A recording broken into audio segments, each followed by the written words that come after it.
We have safeties coach, Gabe Franklin. Coach, great. So Gabe, I'm sure we'll get into a lot of other stuff in your background, but let's just start with your safeties.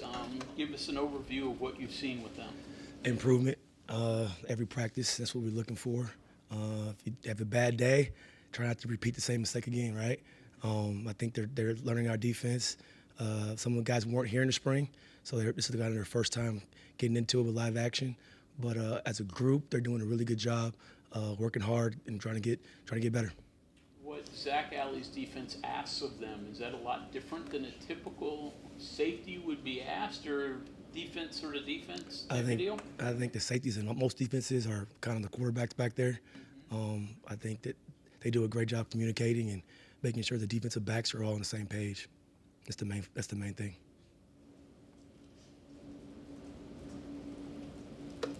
Coach talked a little bit about Fred Perry. What do you make of Fred Perry? What kind of player is he to you from what you've seen of him? I'm not his position coach, but Right. I think he's a heck of a player. He brings energy. He's been around for a while in this defense, and so just seeing him getting better every day and kind of leading the pack back there is pretty cool. So is his nickel? He's a nickel. Yeah. So is that position? West Virginia actually sort of used one similar in the past, but is that unique in today's football world? When did that sort of become in vogue? Oh, wow. Years. That's kind of a linebacker-ish position / DB. You have to have a kind of a knack to blitz sometimes, be able to cover man-to-man. So I think probably 10, 15 years ago, a lot of people started using the nickel. Yeah. NFL guys are more like corners.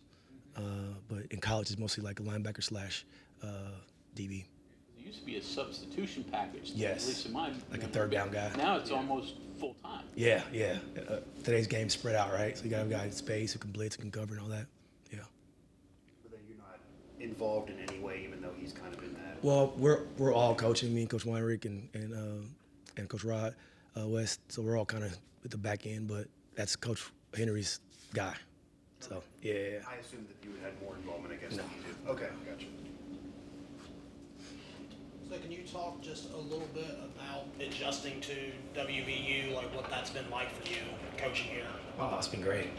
This place is special, man. You can tell the people here really care about the program. Similar to where I was at before at Boise, same kind of culture. They love football here, and I think this program is a really good program, and it's gonna take off under Coach Rod. So do you have two safety positions? Yes, a boundary safety and a field safety, yes, sir. So can you just kind of talk about the differences, like skills for one versus the other? Yeah, so the boundary is more of a linebacker-ish too. You got to fit the gaps a little bit more, be involved in the run game a little bit more. Also cover as well to the boundary, less space, right? And then the field safety is more involved in coverage. He'll fit here and there in the box, but mainly kind of communicating in the back end, making sure everyone's lined up and covering the slots. Do you have guys play both, or? It's hard sometimes, especially with tempo, right? Yeah, you got to make sure they know what they're doing, so we kind of make one or two guys learn both, but mainly they're kind of boundary or field. Sounds like there's a little bit more relationship between the boundary corner and the nickel, that in terms of maybe one could play the other. Is that the case, or is that more difficult because you're going to a different position coach, might be working with a different group during individual practice? Yeah, I mean, opposite sides of the field, okay, nickels to the field, boundaries to the boundary. So similar aspects in terms of like in the run game, but coverage-wise, totally different. Got more space out there in the field. But with our defense, those guys who we asked to do both, they're the smartest guys on our back end who can kind of help us out there. If somebody goes down, they'll be able to play both. Is part of that a thing that goes into where you might initially put someone, hey, who's got better coverage skills, okay, we got to put them on the field side, versus guys that might be a little bit stronger against the run on the boundary? Yeah, we hope the boundary guy can do both. That's the goal, right? But initially we'll see what they can do, and then put them where they need to be in terms of their physical aspects. Yeah. Historically, West Virginia has some pretty nasty, hard-hitting safeties. Oh yeah. You're pretty soft-spoken. Sounds like it. I'm not soft-spoken. You change. If I was, on the Just court, now. on the field. I'm sorry. Do you change the personality? Yes, that's why my voice is gone. I'm cool and collective on off the field. When I get on that field, I'm a different person. So yeah, I'm intense on the field. How do you bring that kind of persona out of safeties? Oh, it's just every day. Like when you hit that field, it's work. And I tell guys all the time, we're not walking on the field, we're sprinting or we're jogging on the field. So it's a mentality. You got to have it every day. And once you hit that field, you got to turn that switch. And a lot of guys can do it, some guys can't, but you got to get them to do it every day.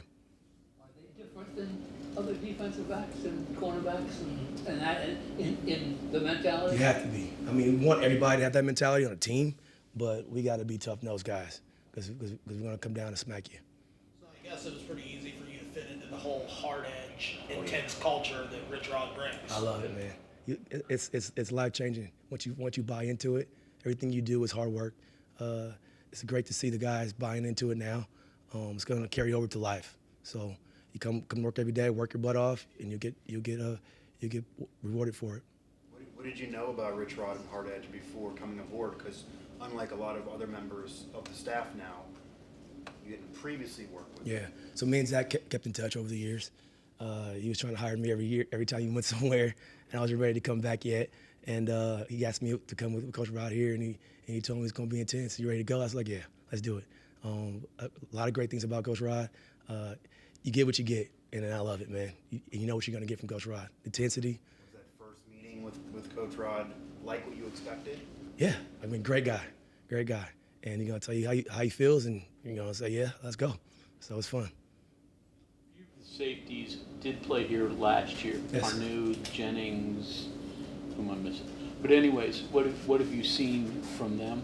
They're improving every day. They're buying in to the new staff. I know Tarney was with Coach Rod at Jacksonville State, so he got a new what to expect there. But they're bought in 100%, and they're working hard. Jennings and Boyce are the others. Boyce was already here. Yeah. We've always seen the guys who were already here. Yeah. Oh, yeah, So okay. what have you seen now? Oh yeah, those kids were great, man. They worked their butts off. It's cool to see them bought in the spring when we first got here. There were two kids that we said, all right, yeah, they're gonna stay here and work hard for us. Is they a nickel? He's a nickel, yes. Yeah. That's what I Yep. thought. Yep. How many players are in your room, I guess? I got 9 in my room. Yeah. And they don't like flip-flop, like Depending on they're the- your guys only? Yeah, we do a lot of different things. So we kind of flip, but we all try to get the main guys with us every day. Yeah. Gabe, could you just kind of explain what you were up to the past few years? Seemed like you had some different pursuits. Like you said, you weren't ready to come back. You were working on something, I guess. Yeah, I got a lot going on. After COVID, I took a little break after I got done with Boise. Moved to Dallas, and I had family out there. Took a year off. My youngest daughter was born that year, and so I kind of spent the time to raise her a little bit, being a stay-at-home dad. It was kind of cool for the first time, seeing how my wife was dealing with it for the last 15 years as I was a coach. So it was eye-opening there. And then I worked on my master's as well. I got my MBA during that time. And then I decided to get back into to coaching, teaching.